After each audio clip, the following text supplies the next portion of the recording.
Did the re-election of Donald Trump and this more direct confrontation with Canada over this issue play any role at all in your decision to resign as leader of your party and prime minister? No, on the contrary. Trudeau has stepped out of hiding in the most cringe-worthy way imaginable. And I cannot wait to rip him to shreds with you in just a few more moments. A couple of details as well about the leadership race. And Trudeau got big time rejected recently by the Bloc and the NDP in a request that he made that has now become public. It is never a dull moment here on Over Opinionated. I'm Jasmine Lane. Subscribe, follow, like, share, comment, all of that stuff helps the algorithm out in showing this content to more people if you feel like it's worthy of that. Everybody's, let's have an election. Let's have an election. Why? Like every 4 years you get an election. Like democracy is not going anywhere, folks. Like there's going to be an election, but we got stuff we got to get done. And I certainly, if I was a constituent and somebody who cared about healthcare, I'd be talking to my MPs and say, like, really, you're going to cause an election in May or June instead of October because what? You think it's better? You might win more seats, right? That's your calculus, that it's better for your party to have an election now? Like, we have a set election day. Shouldn't we use the set election day? With all due respect, I cannot wait until I never have to hear that man's voice again and until he is voted out of a job. How hilarious it is that he is trying to chastise other people for listening to Canadians, all while accusing them of wanting to do the exact same thing that his government is in fact absolutely doing. This entire prorogation, this resignation, it is all a tactic. It is all for show. It is 100% self-serving because they know that the Liberal Party may actually cease to exist without it, and they're doing it to try to get more seats. Like, oh my gosh, I loathe him. So here's the details we know about the Liberal leadership race. Mélanie Joly has announced she will not be running. Same with Dominic LeBlanc, though there has been a lot of insider talk of people trying to convince LeBlanc to change his mind and run for leader of the Liberal Party of Canada. We know that the leadership race will conclude on March 9th, which is an unbelievably short period of time. And we also know that all candidates must declare their intent to run by January 23rd, and it's going to cost them $350,000, which is interesting because most of their jobs pay a taxpayer salary below that by the tune of about $100K, give or take. So kind of curious where they're going to get all that money from. And here is what the Liberal Party has offered us thus far. How's your French? Nope. No French? No French. Okay, the Liberal Party of Canada is the party of official bilingualism. It's going to be a tough one. I don't speak French either, so The point is that whether the Quebecers or English Canadians, it's not the language that matters, it's what is that they deliver to them. But the language matters very much in Quebec. No. At the end of the day, Quebecers see who delivers what. We have English-speaking, French-fluent prime minister for all the time. One of the things that matters to Quebecers are being a sovereign country, a sovereign republic. Yeah. And which prime minister has ever talked about that? Mr. Arya, if you're going to run for prime minister, you have to know that the French language matters, and the French it matters in Quebec. Trust me. Profoundly. Trust me. At the end of the day, for French Canadians and English Canadians, the matters most is that how the children and grandchildren are going to prosper in this country. That is the thing that matters. Sure, there's no legal status that we know of at this moment, at least, that requires you to be bilingual in French and English in order to run for leadership. But if you're going to run on saying that you absolutely refuse to reach about 20% of the population who speaks French predominantly, some people, that is actually the only language that they really do speak. They don't really know a whole lot of English. Good luck, buddy. I guess you got a couple weeks to learn. And then we also have carbon tax Christy Clark, who has been very vocal about putting her name in the ring. And it's kind of interesting, though, because Christy Clark, by all accounts, she does behave a lot like a globalist elitist. But she actually once claimed that she was conservative, and listen to her get brutally destroyed over this and caught outright in lying. You have called yourself a lifelong Liberal, but you voted in the last federal Conservative leadership race. That would have required you to cancel your Liberal Party membership in order to join the Conservative Party. How long were you a member of the Conservative Party, Christy Clark? Never. But you voted in the race, did you not? No, I didn't. And I never got a membership, and I never got a ballot. What I did, though, I will say, Christy Clark, we reached out to the Conservative Party, who told us, in fact, that your membership was canceled. Oh, well, why don't they come out and show my membership or my ballot? They never sent me any of those, although I wouldn't put it past them to manufacture one of them. Wow. We're going to get to that, come out and show it in a second. But I also, in regards to this interview, David, she went on to say in the interview that she called the Conservative Party numerous times to ask where her ballot was. And I said, well, wouldn't you have to be a member in order to expect a ballot from them? I asked if she canceled her Liberal Party membership. She said no. Her team now says that she was, in fact, not a registered Liberal when she supported Jean Charest. That's kind of like a whatever issue overall. But at the end of the day, the highlight there is these are the people. These are the people, the quality of people and their loyalty and their character, and then also how quick they are to slander the other side when they were just giving factual information. We see that all the time, don't we? Which leads us into this super embarrassing, super unhinged. We need a new word for unhinged, honestly, because it doesn't quite summarize how gross I felt while watching Justin Trudeau, who refused. He canceled all of his year-end interviews in Canada, remember? But then he went down to the United States for the funeral, and while he was there, he decided to do some interviews on CNN and MSNBC. MSNBC has only posted teasers at this point in time, but the fact that he went there and he went on CNN and MSNBC. Let me just, you know what? Let's just compile a little bit of those two networks and what they stand for, what they represent, what they say. And those are the networks that he went on, which have an absolutely plummeting viewership, by the way. Rather than looking at all of the domestic that we face, including what the FBI says, is a really big problem, which is young white men in America. And not all men are just at home listening to Joe Rogan, being angry or being recruited to fascism. Some just need therapy, like we all do. Can we put up the graphic of this? I think I'm going to have to hand this off. Yeah. Sorry. That does it for us tonight. We'll see you again tomorrow. No. It is a violent assault. It is not. I think most people think of rape as being sexy. Let's take a short break. Think of the fantasies. We're going to take a quick break. If you can stick around, we'll talk more on the other side. You're fascinating to talk to. So, yep, Justin Trudeau canceled all of his year-end interviews about running our country here in Canada, but then decided to go on those shows. Now, MSNBC, as I said, they've only been posting teasers of it, and what they posted, I'm not going to make you sit through it. It's not very long, and he's mostly just talking about retaliatory tariffs. But this interview in particular with CNN, I was already in a bad mood today. Let's make it worse. And oh, to be so out of touch that the first thing you discuss inside of this CNN interview is the same thing that our country is completely rejecting you over. Well, President Carter was a dear friend of my father's. They overlapped in their times of service. And Jimmy had been down at my father's after my father's funeral 25 years ago. He was always an inspiration to me in terms of compassionate, selfless leadership. And it was important for me, and I think it was important for the friendship between our countries. Justin Trudeau just insinuating that he's a compassionate, selfless leader. Bro, please go away. Wow. President-elect Trump has been needling you a bit, calling you Governor Trudeau, talking about making Canada the 51st state. Did you have any interaction with him today? No, not today. But that's not going to happen. Canadians are incredibly proud of being Canadian.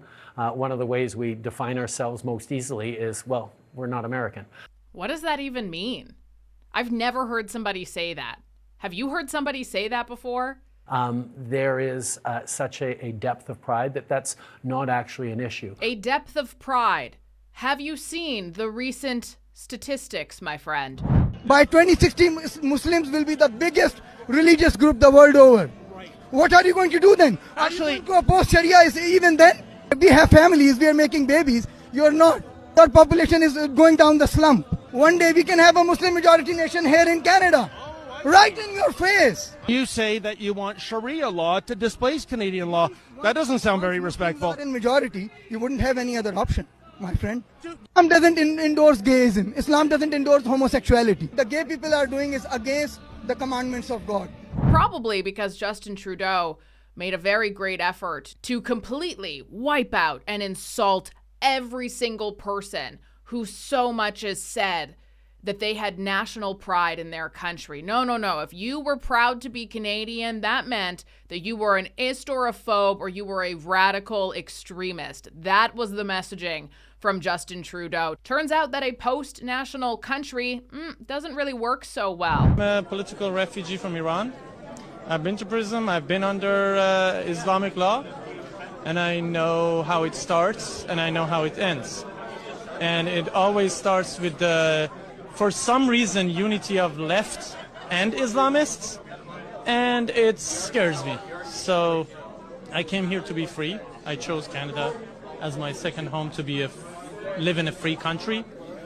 And I'm beginning to get really scared, because the way things are going, it looks like they're going to basically appease Islamists just to not raise any ruckus or something. They're just going to appease them step by step, and they're not going to stop.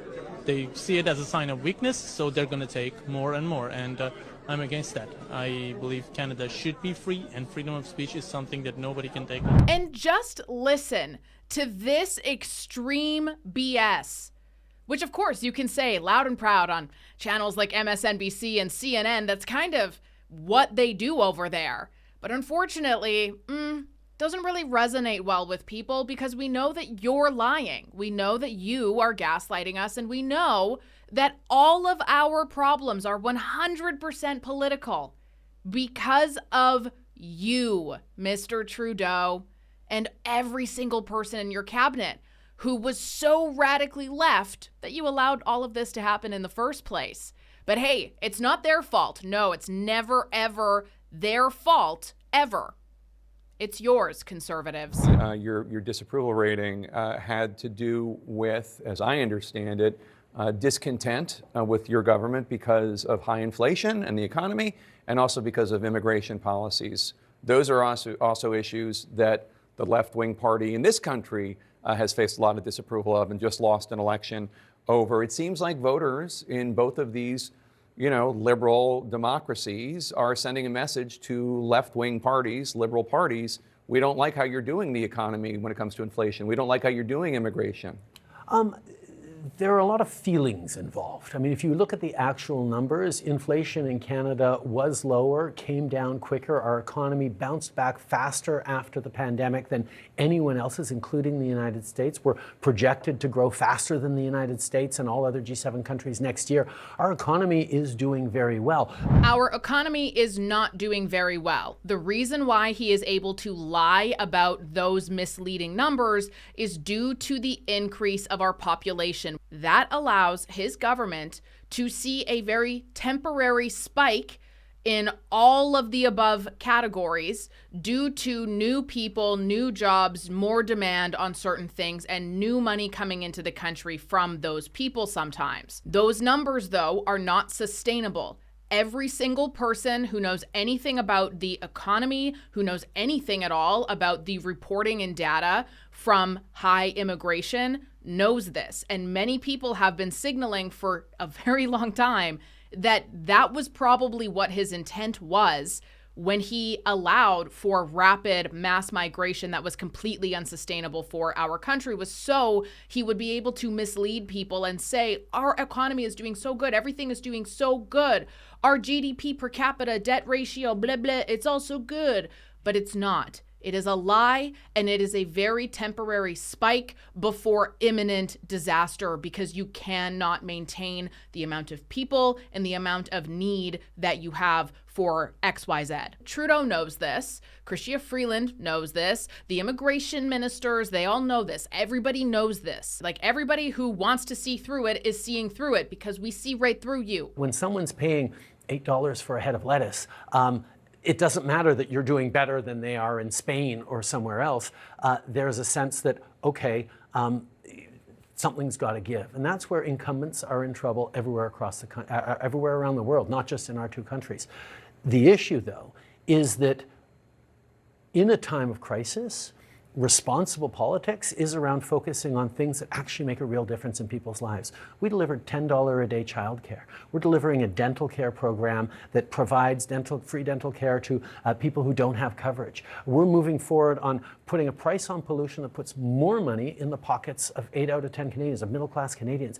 These are policies that are not short-term. They're policies that will have a deep impact in the well-being of Canadians and of our country for years to come. Now, you can take those policies, like a childcare policy, and say, oh, see, that's just about wokeness and about women's rights. Well, no, it's about getting more women into the workforce at a time where we need economic growth. That's what it is.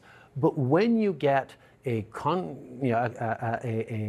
was going to say conflagration, but at least an intersection of both right-wing policy, right-wing attacks and social media, you end up with a lot of misinformation, disinformation, and responsible governments have to stay focused on the policies that are making a difference, and that's what we've been doing. What a misleading, dishonest, vile human being that is. I cannot wait to be rid of him. And this came out just yesterday on CBC News. It says Trudeau made last-ditch effort to buy time for his government. Apparently, Justin Trudeau, because, he doesn't want to step down. He doesn't want to resign. And the odds of him still being the one to run us into the next election because they couldn't find anybody suitable, that would be horrible for them to do. They could actually do that, though. And I wouldn't be that surprised. Apparently, Justin Trudeau asked both the NDP and the Bloc to support his budget and extend the government for several more weeks.